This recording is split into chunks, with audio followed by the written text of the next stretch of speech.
Halo guys, kembali lagi di Besar Podcast. Guys, salah satu cara kita memperkenalkan diri di hal yang ramai adalah dengan cara branding. Nah, branding ini tidak selamanya gitu ya tentang endorse, tapi branding bisa menjadi salah satu cara kita ketika kita diremehkan oleh orang lain, ketika kita dihujat oleh orang lain, ketika kita dipandang sebelah mata oleh orang lain. Nah, ada salah satu quotes nih dari narasumber kita kali ini, yaitu ketika kamu diremehkan oleh orang lain, maka buktikanlah dengan karya. Wow, dari quotes-nya aja udah keren nih, pastinya narasumbernya juga udah gak kalah keren ya. Dan katanya ini gokil abis sih katanya. Nah, pastinya nih udah gak sabar nih, kira-kira siapa sih narasumbernya gitu ya. Yuk langsung aja kita ngobrol sama orangnya. Assalamualaikum Kang View. Waalaikumsalam. Waalaikumsalam. Oke Kang View, aku mau ucapin dulu selamat datang gitu ya ke Kang View di Booster Podcast. Dan sebelum kita ngomong-ngomong tentang branding gitu ya, mungkin teman-teman di sini mau kenalan dulu nih sama Kang View. Boleh dong Kang View memperkenalkan diri dulu. Nama saya Muhammad Lutfi Jarpan Padilah, karena kepanjangan gitu ya 4 huruf, jadi cukup 4 kata, jadi cukup 3 huruf aja, Piu doang. Ya, kenapa bingung? Bingung. Karena orang lain kalau misalnya teteh nanya di kampus maupun di mana, ketika nanyain nama Kang Lutfi itu nggak akan tahu semuanya. Taunya itu gara-gara Kang Piu. Kenapa Kang Piu? Lutfi itu kan identik dengan kata Upi ya. Panggilnya Upi gitu, Upi. Nah, dulu ada saudara tuh manggilnya U-nya itu dikebelakangin, jadi Piu. Harusnya Piu. Nah, karena ribet katanya, jadi U-nya itu berubah jadi huruf W gitu. Jadi secara apa ya, mungkin kata atau apa jadinya Piu gitu.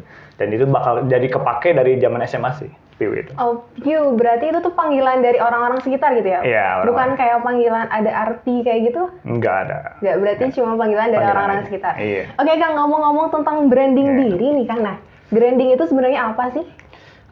Branding ya. Kalau branding sendiri mungkin teman-teman bisa nyari banyak di Google ya. Tapi kalau misalnya menurut saya pribadi, branding itu gimana kita menunjukkan sesuatu apa yang kita punya, dan untuk sisanya ya seperti berbagi juga, kayak berbagi ilmu, terus mungkin memberitahu orang lain juga banyak, kayak mungkin tentang ilmu, mau tentang skill atau bahkan yang bukan skill juga gitu. Itu namanya branding. Jadi kayak menunjukkan sesuatu lah yang kita punya gitu. Okay. Menunjukkan sesuatu yang kita punya. Nah, kadang kita tuh gak pede dengan apa yang kita punya. Misal aku punya skill public speaking. Kadang aku mau nunjukin tuh aku gak pede gitu. Nah, gimana sih cara awal kita membranding diri kita sendiri gitu kan? Membranding diri sendiri, yang pertama sih yang tadi biar percaya diri juga kan. Gimana caranya biar percaya diri? Sebenarnya kalau aku sendiri punya konsep kayak gini kalau di kehidupan. Kan ada yang namanya jatah gagal dan jatah sukses gitu. Nah ini kan kita nggak mungkin dong, bukan nggak mungkin, maksudnya meminimalisir kegagalan itu dengan cara ngabisin si jatah si gagalnya itu. Makanya kenapa kalau ada suatu kesempatan cobain, karena nanti takutnya si kesempatan itu bakal hilang gitu. Setidaknya kalau kita udah coba, kita tahu salahnya apa, lanjut lagi. Jadi semakin apa ya? Kalau percaya diri, public speaking kayak tadi juga. Learning by doing, dan juga semakin kita coba-coba terus, itu semakin keasah juga deh. Jadi harus coba sih sebenarnya, nggak bisa kayak cuma lihat video, oh gini public speaking, oh gini, atau cuma lihat materi doang, nggak akan bisa deh. Harus learning by doing. Oke, berarti harus learning by doing. Berarti harus mencoba dulu gitu Kang. Jadi jangan, walaupun misalkan kita punya skill, kalau misalkan kita nggak mencoba, berarti ya apa ya namanya? Akan percuma juga. Percuma. Nah, kan kita mau ngomong-ngomong tentang branding, dan pastinya Akang punya pengalaman banyak banget tentang branding. Nah, gimana sih cara Akang membranding diri Akang sendiri? Kalau dari aku sendiri sih, sebenarnya kita harus tahu dulu sih, kita skillnya apa, dan kita kalau kasarnya kegunaan kita tuh apa sih di dalam masyarakat kita atau sekitar kita gitu. Misalnya kalau dari aku pribadi nih, aku bisa untuk desain. Nah, gimana berarti kan aku membranding desain aku untuk orang lain kayak si Kang Piu bisa nih desain gitu. Mungkin dia banyak yang pasti ada nanya kayak, Kang pakai aplikasi apa, Kang caranya seperti apa. Nah itu jadi kalau misalnya kita punya skill tapi kita nggak nunjukin, orang lain mau tahu dari mana kalau kita punya skill itu. Tanpa kita mungkin nyantumin di CV, tapi kan banyak orang yang nggak tahu CV kita kan. Makanya kenapa kayak misalnya ngupload, saya lagi ngebuat desain lah di Snapgram gitu. Buat desain kan orang lain jadi kepancing kayak, oh Kang Piu bisa desain, nanti aku nanya deh, atau enggak mungkin si dari temennya itu ada yang nanyain kayak, ada nggak teman kamu yang bisa desain? Ini aku butuh pemateri kayak gini. Oh ini ada, aku ada Kang Piu yang. Jadi dari mulut ke mulut kayak gitu. Itu sih jadi kayak kita menunjukkan diri skill kita sih itu ya, untuk branding awal-awal. Kita menunjukkan diri skill kita. Nah, dalam proses menunjukkan diri itu pasti ada aja netizen yang hujat. Ngapain sih lo kayak sombong banget? Ngapain sih lo nunjukin kayak gitu? Ngapain sih lo? Nah, itu gimana sih cara Kang ngatasi hal tersebut itu, Kak? Yang pertama itu kita harus apa ya? Rela sih untuk dihujat seperti itu gitu ya, dan nggak menutup kemungkinan juga gitu mau segelintir orang bahkan cuma 1, 2 atau bahkan banyak gitu yang nggak suka sama progres kita sih sebenarnya, nggak suka sama ketercapaian apa yang udah kita capai gitu. Apa mungkin entah itu orang lainnya ada yang iri atau sirik gitu kan, karena kita juga nggak bisa menjudge orang kayak kamu nggak boleh iri ke aku, nggak bisa juga, itu kan udah hak dari masing-masing juga. Nah terus gimana cara aku mengatasi orang-orang yang hujat itu ya aku diemin sih sebenarnya. Aku nggak sampai ngontrol kayak kamu ngapain ngomongin aku, ngapain kamu jelek-jelekin aku, nggak. Aku cuma bisa ya udah ini aku, kalau misalnya kamu nggak suka aku ya udah nggak usah, nggak apa-apa gitu. Apalagi kalau di sosial media, kalau kamu nggak suka kan ada fitur yang namanya unfollow, ada fitur yang namanya block. Ya udah tinggal aja gitu. Emang kenapa gitu? Masih banyak kok orang yang lebih mengapresiasi kita sih. Oke. Gitu. Berarti jangan dengerin orang-orang yang nggak suka sama kita ya. Karena masih banyak orang yang mengapresiasi kita. Nah, Kang ngomong-ngomong tentang branding, Akang tuh mulai ngeh gitu. Aku tuh harus membranding diri aku sendiri tuh dari kapan sih, Kak? Oke, untuk perihal branding sendiri nih, sebenarnya Teh kalau misalnya nanya orang-orang aku orangnya aktif atau enggak, mungkin aku macet gitu ya Teh ya. Atau apa ya bahasa Indonesianya? Aktif mungkin ya, aktif. Nah, padahal aku dari zaman TK, SD, SMP itu pendiam. Aku dulu TK karena aku anak rumahan, jadi ya sosial juga sedikit lah. Aku nggak punya teman rumah juga. Zaman SD juga sama, kayak aku nggak pernah selama SD 6 tahun nggak pernah jajan. Nah itu karena benar-benar saking aku nggak punya apa ya, introvert saking introvertnya aku nggak berani untuk jajan sekalipun gitu, karena aku takut entah mungkin jajannya itu ada penyakit atau ada racun, aku nggak tahu gitu. Makanya apalagi kalau dulu di berita-berita kayak ada apa nah itu. Nah zaman SMP karena ada si mama di SMP tuh, jadi aku nggak bisa apa ya, nggak bisa ngelakuin hal yang bodoh sama kayak orang-orang temen gitu, kayak dulu kayak ngejalin guru, kan itu ntar aku yang kena juga kan, apalagi ada si mamah juga. Itu aku masih juga pendiam. Nah SMA juga masih pendiam sebenarnya waktu awal-awal tuh, tapi pengen ikutan coba-coba OSIS waktu itu teh. Nah dari situ benar-benar baru tahu banget kayak organisasi, divisi-divisi, dan pertama kali ikutan logistik di OSIS itu. Nah dimulai OSIS candu nih perihal organisasi karena ngerasa rame juga gini. Tapi tetap masih nggak boleh kayak pulang maghrib, harus maghrib tuh udah di rumah kayak gitu. Nah mulai kuliah deh, pengen kayak bukan ngelupain, kayak pengen menyampingkan semua si yang kemarin-kemarin kayak dari TK, SD sama SMP, SMA. Kuliah ingin nyoba deh, yuk pengen berubah nih, apalagi waktu kuliah juga nggak sebentar, cuma 4 tahun kan, kalau dipikir-pikir sih lama, tapi kalau jalan juga sebentar gitu 4 tahun. Nah di sini mulai deh kayak aku harus berubah. Aku nggak mau kayak dulu lagi. Aku nggak mau kayak introvert kayak dulu lagi. Makanya aku setiap ada kepanitiaan, organisasi atau acara himpunan, jurusan atau fakultas atau univ sekalipun, aku pasti ikutan gitu. Walaupun ya mungkin ngambil jatah kayak Sabtu Minggu aku ngambil jatah buat misalnya pulang baru Isya baru pulang, atau jam 9 baru pulang gitu. Apalagi dulu baru pertama kali juga bisa motor waktu kuliah gitu kan. Jadi kayak baru bisa dibebasin lah gitu. Jadi itu sih, jadi kayak awal dari branding itu karena pengen nyoba, karena pengen berubah gitu. Karena malah sekarang jadi kayak candu gitu Teh. Candu untuk kayak aku ikutan segalanya gitu. Itu Teh. Oke, berarti berani mencoba intinya mah ya Kang ya. Nah Kang, dalam proses branding itu pasti ada aja netizen yang underestimate gitu ya, yang merendahkan kita gitu. Pernah gak sih Akang ada di titik down gitu ya, yang ketika Akang tuh sedang menjalani proses branding gitu. Kayak kan kadang kalau misalkan kita dihujat ya, ada aja kayak aduh kayak sakit hati gitu, mojok di kamar sampai nangis sesegukan gitu kan. Nah itu pernah gak sih Akang seperti itu? Kalau sampai di titik nangis mungkin belum pernah kali ya. Iya, kalau laki-laki jarang kan? Iya, jarang kali ya. Karena emang aku tipenya orang yang susah nangis deh sebenarnya. Tapi kalau yang nangisnya gitu ngegubur gitu. Iya.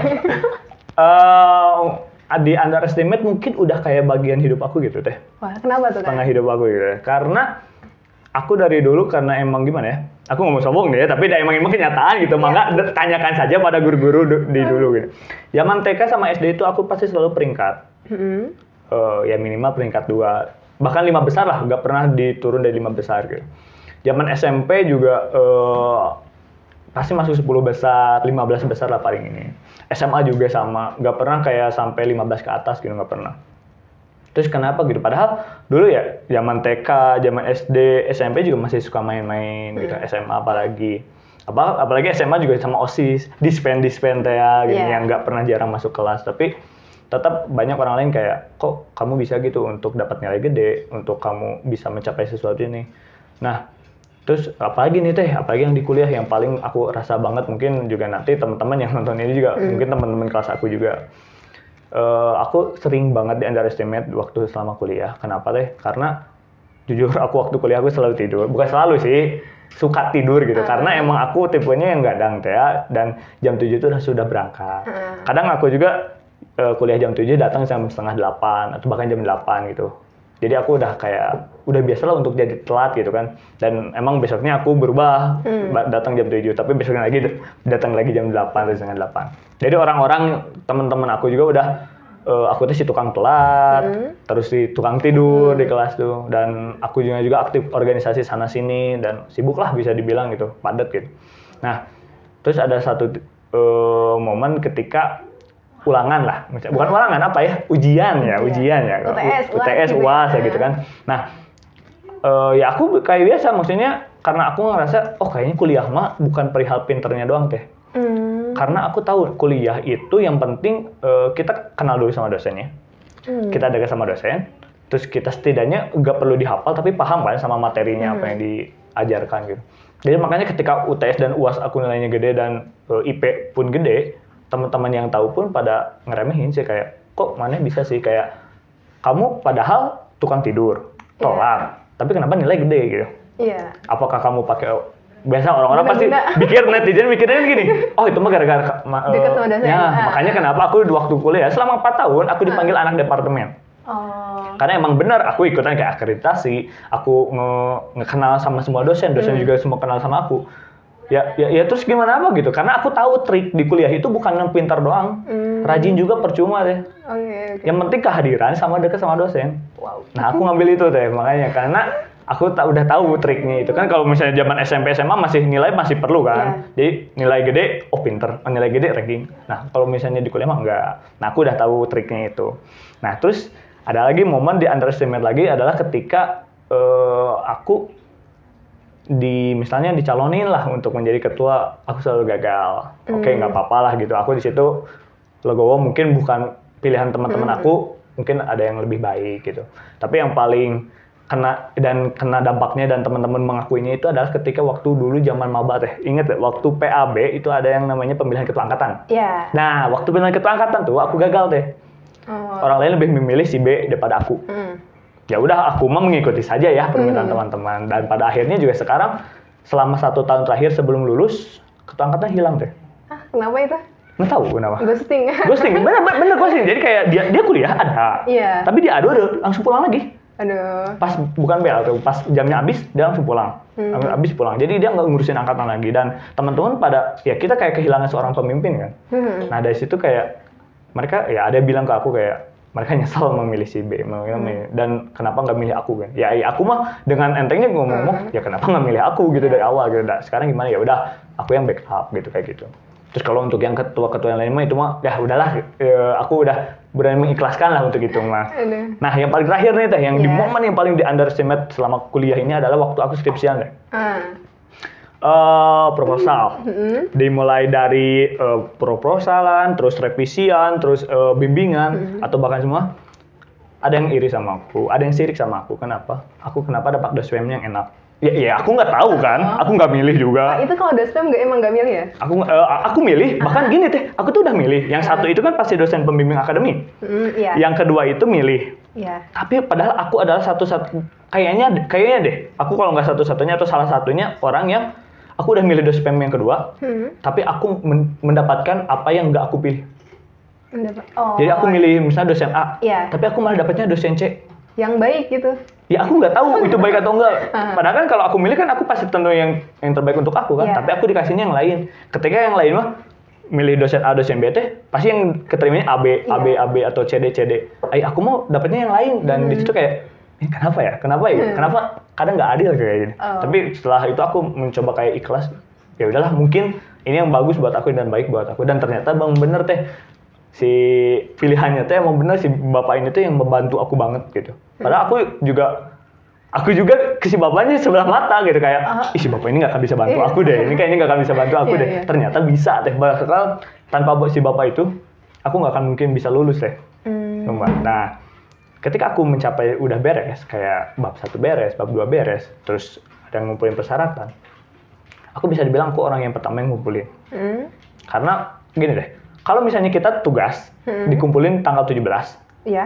Kalau aku ngumpulin tanggal 17, aku salah nggak? Enggak kan? Iya. Itu aku sesuai dengan yang ada jadwalnya kan tanggal 17. Nah, aku ngumpulin tanggal 17, tapi aku diomongin sama teman-teman aku. Kenapa? Untuk teman-teman aku ya. Untuk teman-teman aku ya.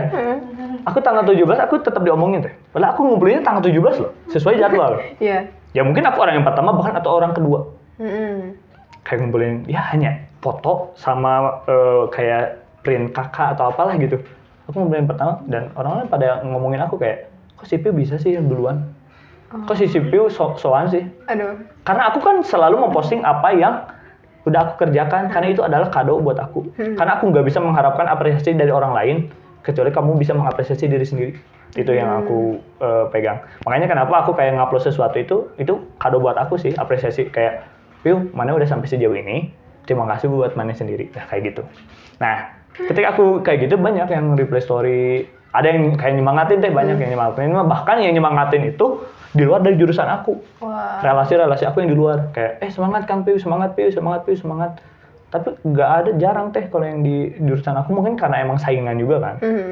Bahkan ada yang bilang kayak, kok mana udah ngumpulin lagi sih, mana nggak nungguin kita, mana nggak solid, atau oh mana mah sombong misalnya udah ngumpulin, mana mah sosokan lah kayak gitu. Dan aku cuma bisa ya, aku nggak sampai gelut atau nggak sampai memperpanjang itu, aku cuma bilang hehe iya semangat udah gitu. Padahal dalam hati kayak agak sakit sih gitu, kayak nggak dipercaya kayak gitu sih. Itu sih tuh jadi kayak cerita underestimate aku emang bener-bener kayak aku banget, karena itu yang aku rasain gitu, bahkan mungkin sampai sekarang. Gitu. Berarti Kang Piu ini pengalamannya banyak banget tentang underestimate, tapi dia tuh berhasil membuktikan gitu ya ke teman-temannya bahwa sebenarnya gue tuh bisa loh. Tapi bukan berarti sombong ya Kang ya. Nah, Kang tadi Akang sempat bilang bahwa Akang tuh relasinya lebih banyak di luar gitu ya daripada di jurusan sendiri. Nah, itu kenapa sih Kang? Oke, untuk kenapa? Karena sebenarnya belum aja banyak yang tahu nih. Belum banyak yang tahu. Kalau misalnya cita-cita aku semenjak maba itu adalah cuma satu teh. Apa? Bukan lulus tepat waktu, bukan lulus 3,5 tahun, bukan aku ingin dapat beasiswa, bukan. Yang paling pertama ketika aku zaman maba adalah aku pengen terkenal teh se-UPI. Waduh, pengen terkenal se-UPI kan? Sumpah deh, kenapa? Aku nggak bohong, karena nggak tahu kenapa aku kayak pengen aku dikenal. Aku pengen kayak orang lain kenal aku kenal dia.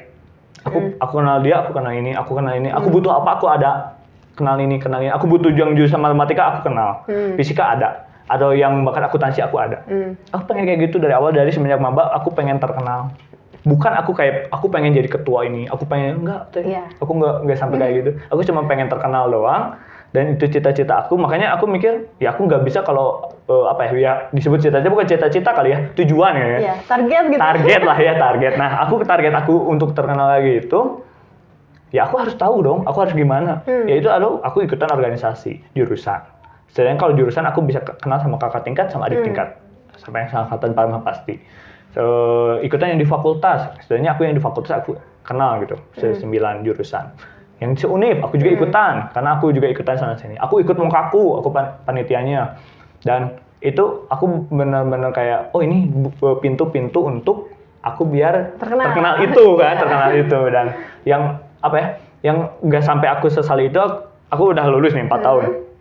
Aku nggak pernah sedetik pun atau setitik sekecil apapun aku rasa menyesal udah ikutan organisasi atau cita-cita aku, karena aku udah tercapai yang target tadi.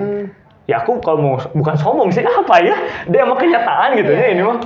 Ya aku emang kalau misalnya makanya tadi kalau teteh nanya ke anak UPI, Kang Lutfi nggak akan pada tahu, taunya Kang Piu gitu. oh Kang Pio ini. Mungkin teteh nanti misalnya, Kang punya kontak anak ini nggak? Aku punya semua deh. Aduh. Setidaknya aku tahu gitu. Aku kenal ini. Kamu butuh jurusan apa? Aku ada. Nah itu aku yang bergunanya itu buat aku. Bergunanya adalah ketika nanti adik tingkat aku atau teman aku nanyain, Pio punya kenalan anak ini nggak? Oh aku ada. Setidaknya aku bisa bantu itu dengan relasi aku. Dan aku bilang ke si orangnya kayak, nanti ada teman aku yang nanyain kamu gini-gini. Aku kasih ya kontaknya. Kayak gitu. Jadi aku nggak semata cuma buat terkenal doang. Setidaknya aku dibalik itu semua aku pengen berguna juga buat yang lain. Gitu. Oke, jadi keterkenalan itu digunakan untuk membantu orang lain. Berguna untuk orang lain. Nah, aku tuh dapat bocoran ya. Katanya Akang itu gamers, pencinta gamers. Nah, ngomong-ngomong tentang gamers itu banyak orang yang underestimate kan para gamers. Apaan sih kayak buang-buang waktu gitu gamers. Nah, itu pandangan Akang terkait hal tersebut gimana sih Kak? Oke. Untuk perihal gamer ya, gamer kan berarti aku si penggunanya kan. Iya. Nah, banyak yang memandang sebelah mata kayak ngapain sih buang-buang waktu, terus kayak padahal bisa dipakai buat hal berguna.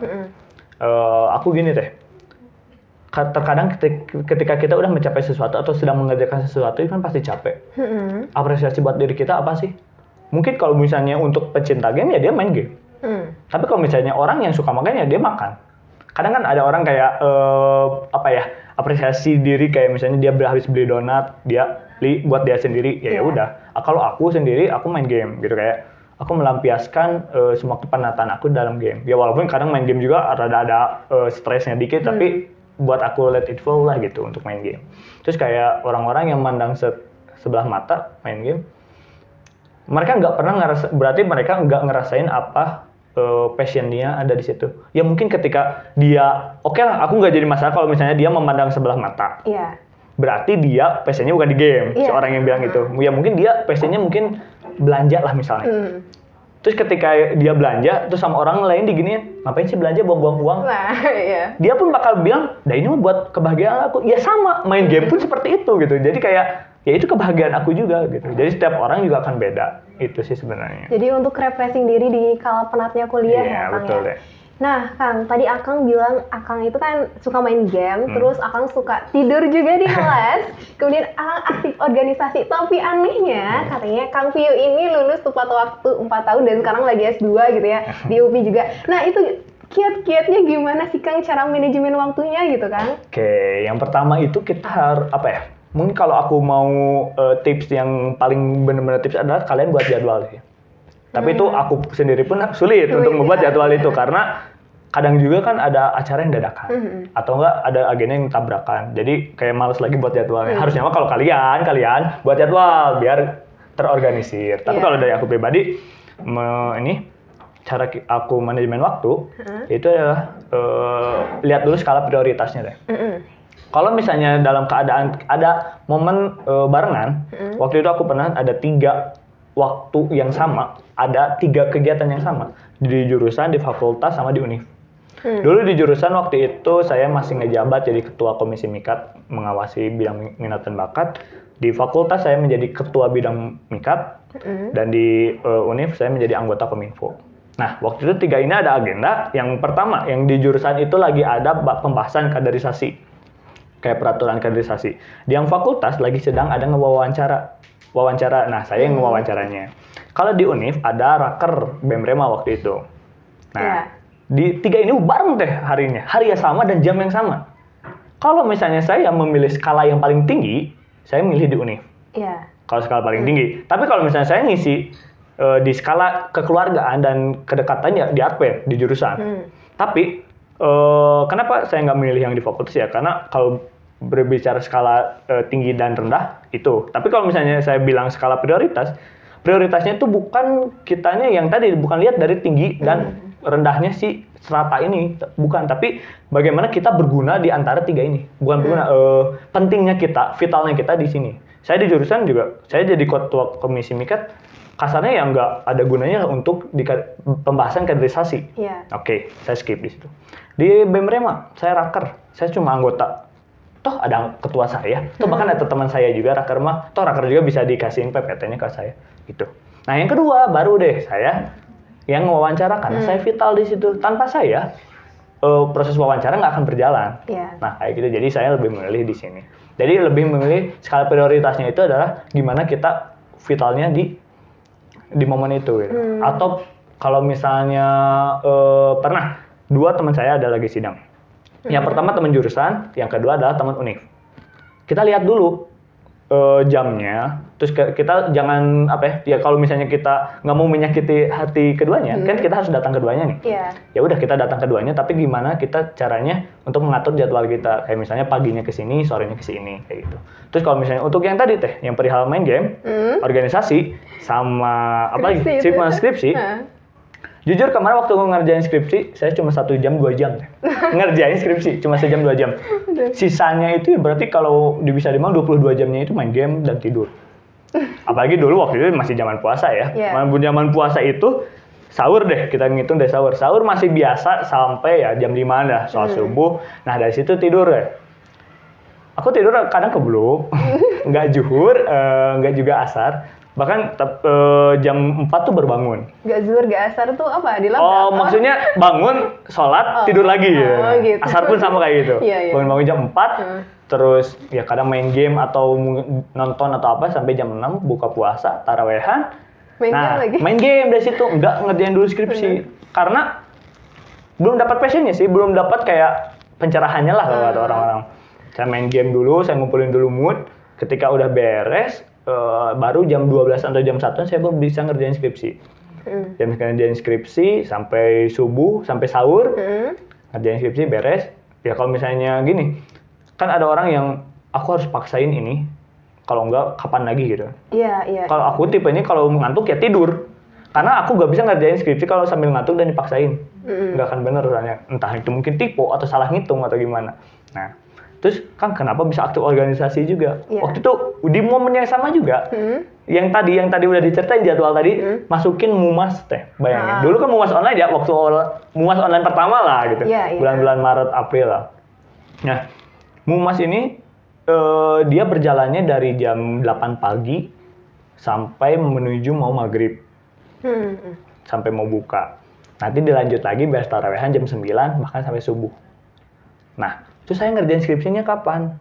Saya ngerjain skripsinya itu karena jadwal ada ditambah nih mumas. Ya udah, aku harus aku rada korbanin, yaitu adalah main game.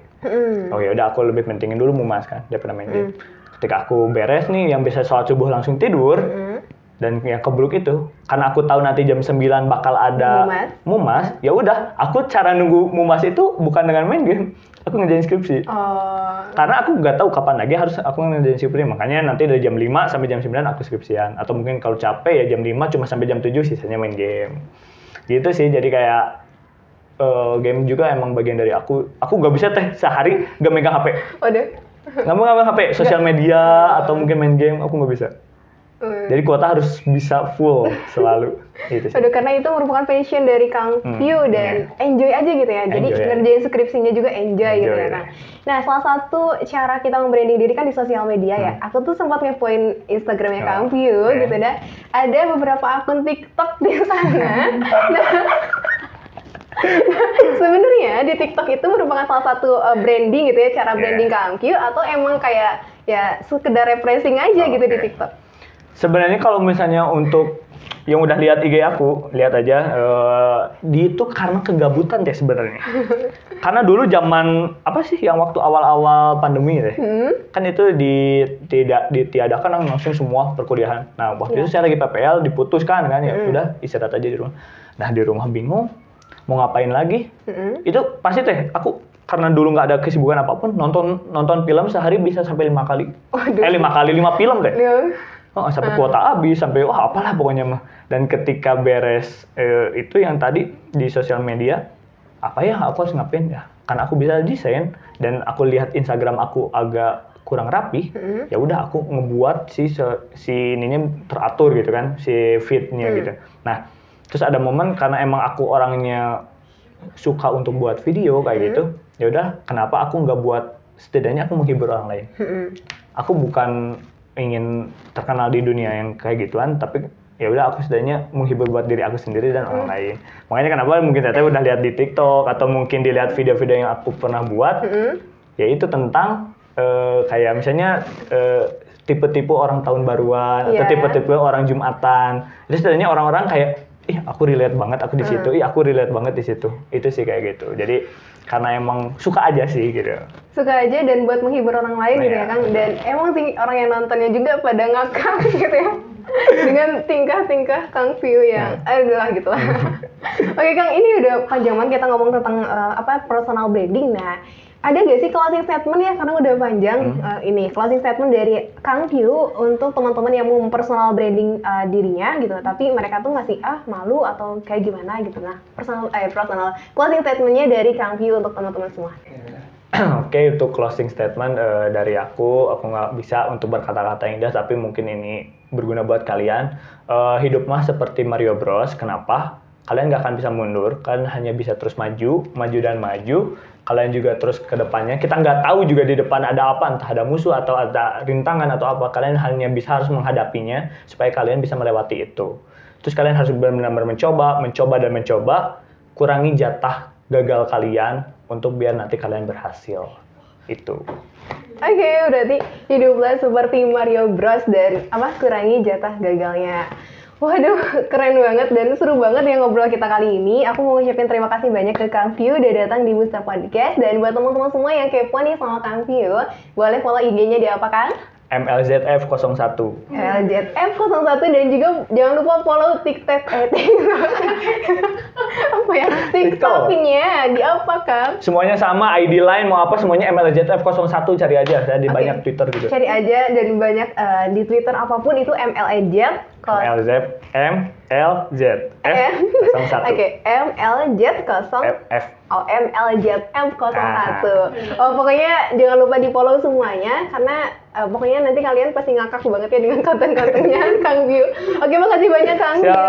Nah, buat teman-teman yang suka sama videonya jangan lupa di like, dan buat teman-teman yang mau request kira-kira narasumber selanjutnya mau siapa, boleh langsung ditulis di kolom komentar. Dan buat teman-teman yang suka juga jangan lupa di subscribe dan jangan lupa di share. Oke, sampai jumpa di video selanjutnya. Dadah.